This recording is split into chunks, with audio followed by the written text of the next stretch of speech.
NFL Live is brought to you by Springsteen. Deliver Me From Nowhere, now playing only in theaters. Baby, we were born to run, or born to throw the football.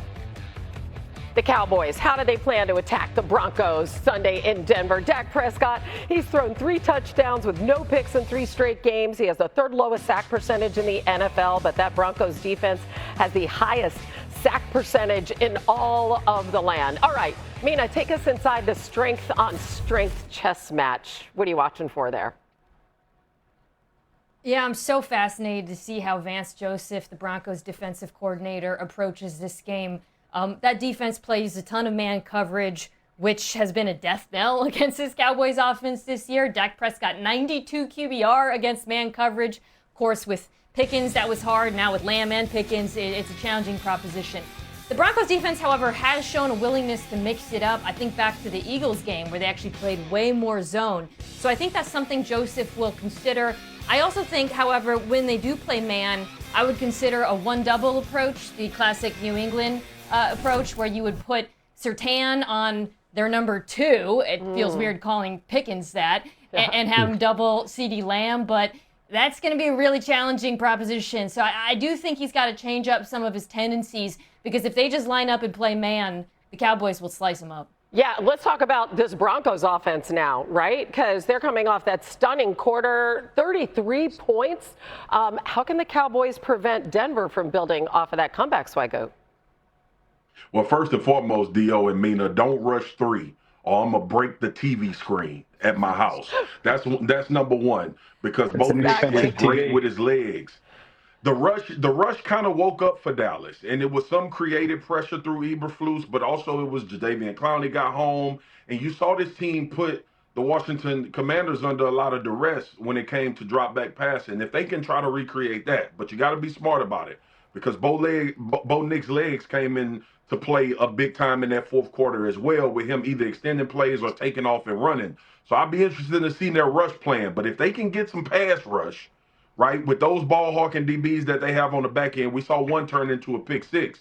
I think they'll have a chance to stifle Denver enough. Denver hasn't been great on offense this year. They've had spurts and times where they've looked really good as a unit, but consistency throughout the duration of a game has been an issue with them. Dallas is that one team where you may find yourself down 30 if you don't get offense going until the 4th quarter. You think I'm fixing to let you just slide on that bow leg? Bow legs. You said bow legs. Oh, man. Bo legs, baby. He said bow legs. Hey, great fantasy name. You saying bow legs just sounds so much cooler than when I say it, so I got nothing. I got nothing. This bow legs. Hey, look at our picks. We're split. I have a real score there, though, Dano. I tried. I mean, Dan, 20-17 all day long. Swaggo, how you feeling about your Tigers this weekend? I love it. I think Dallas walks into stadiums with 30 on the. With turf toe, he has not had a full practice in nearly a month. What about Michael Penix Jr.? He told reporters he expects to play on Sunday against the Dolphins. Penix Jr. limited in Thursday's practice as he works his way through a knee injury suffered in the final minutes of the team's loss to San Francisco on center. Sports Center. Da-da-da. Da-da-da. This is Sports Center. Sure enough, David Lloyd, this is Ryan Smith. A get-right game for the Chargers Thursday Night Football. The Vikings played a vital, if unwilling, role in that. We'll break it down for you. Got some Thursday Night Basketball, too, finals rematch style. And can Jokic do some cooking a curry? We'll see. Sports Center starts now. Aaron Gordon again. I mean, dare I say he's making that look effortless? Football. Thursday night style. Let's break in week 8 with the Vikings and the Chargers. Kevin O'Connell, Jim Harbaugh going at it. Thursday night football. First drive for the Chargers. Justin Herbert, not so great. Intercepted by Isaiah Rodgers. Appears to be a pick 6. Yeah! Wait a second. After review, call overturned. Incomplete is what it's ruled. So the Chargers catch a break. Yeah, he's like, oh, wow, I love it. And you'll love this too, Jim. 3rd and goal. Herbert to Arondé Gadsden the second for an 8-yard tutty, and the Chargers take the 7-0 lead. under a minute left in the first half. Now it's 14-3 Chargers, and Herbert still rolling with his boy Ladd McConkey, who's rolling to the end zone. 27-yard touchdown. Chargers up 21-3. They're pouring it on. Yeah, bring it, mid-third quarter. 24-3. Herbert drops back. Looking. Let me tell you, that interception counts. Josh Metellus gives the Vikings great field position. And Carson Wentz going to work. First and goal, looking for his boy Jordan Addison and finding him right there. 4-yard touchdown. Vikings showing signs of life. Cut the lead to 24-10. So fourth quarter, same score. Chargers, second and goal. Herbert scrambling. Can you get it to Trey Harris? Yes, you can. 6-yard touchdown.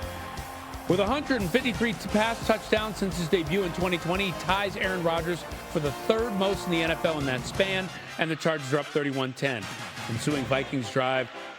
Trying to get back in it is Carson, but R.J. Mickens says none of that. Chargers win at 37-10, and you know Jim Harbaugh, he is always good for a locker room celebration. Check this out.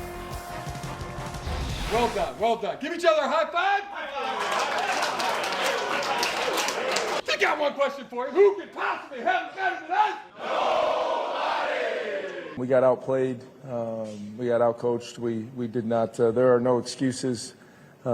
Injuries, short week, whatever it is, that is not in any way, shape, or form our standard. Coming off of last week, just trying to, get that quick turnaround and get that bad taste out of my mouth, and we're left with the same taste, so it's just frustrating, just going out there and performing the way we've been performing and not putting up points and not, getting stops. That's all a team effort, and we're just not doing enough. Jim Harbaugh's team sure is. The Chargers struggled in prime time to begin his tenure, a 1-3 record. Smooth sailing since, a perfect 4-0, while allowing just 16.8 points per game. Only the Seahawks have allowed less in that span under the brightest of lights. Our man, Damian Woody, staying up late to talk some Thursday Night Football with us. So, Damian, Chargers most points in a game all season, and they do it with their third-string running back, Kamani Vidal, who looked really good. What did you see out of this Chargers offense in this one? Well, David, first of all, it helps when you get a couple pieces back along the offensive line, including their outstanding tackle, Joe Alton. And you saw in the running game, they were able to move people out of the way, create holes, and the running game was really clicking. And a lot of it had to do with their quarterback, and Justin Herbert. You saw time and time again when the pocket was breaking down, he would escape the rush and make big plays with his legs. And so when you combine the legs of Justin Herbert and then the traditional running back spot, I mean, you talk about a team that ran for over 200 yards tonight. That's what Jim Harbaugh wants to do with this Chargers offense. Yeah, Jim Harbaugh loves that. And the Chargers did not have to punt the entire night, to give you an idea of how dominant that offensive unit was. Meanwhile, other side, Carson Wentz struggled again. 5th game in place of the injured J.J. McCarthy. Sacked 5 times, threw for just $144. What was the chief failure on that side of the ball? Yeah, it was a couple things. Number one, they were, without a couple of their offensive linemen, and you saw this Chargers defense really get after Carson Wentz. He really got beat up tonight. Clearly, clearly he was favoring that left shoulder, and there was a lot of that going on. And then obviously turnovers in this game. You can't do it, and especially against a good team like the Los Angeles Chargers. So they didn't get much of anything out of the running game, and then when one team becomes one-dimensional, it just becomes that much harder on the offense. Astute observers would note that Damian, both of his answers started with the offensive line, where it should be, right? Hey, that's right. The Vikings fall to 3-4 in the basement of the NFC North. We'll see how their playoff chances are, but they're getting a little dimmer at this point.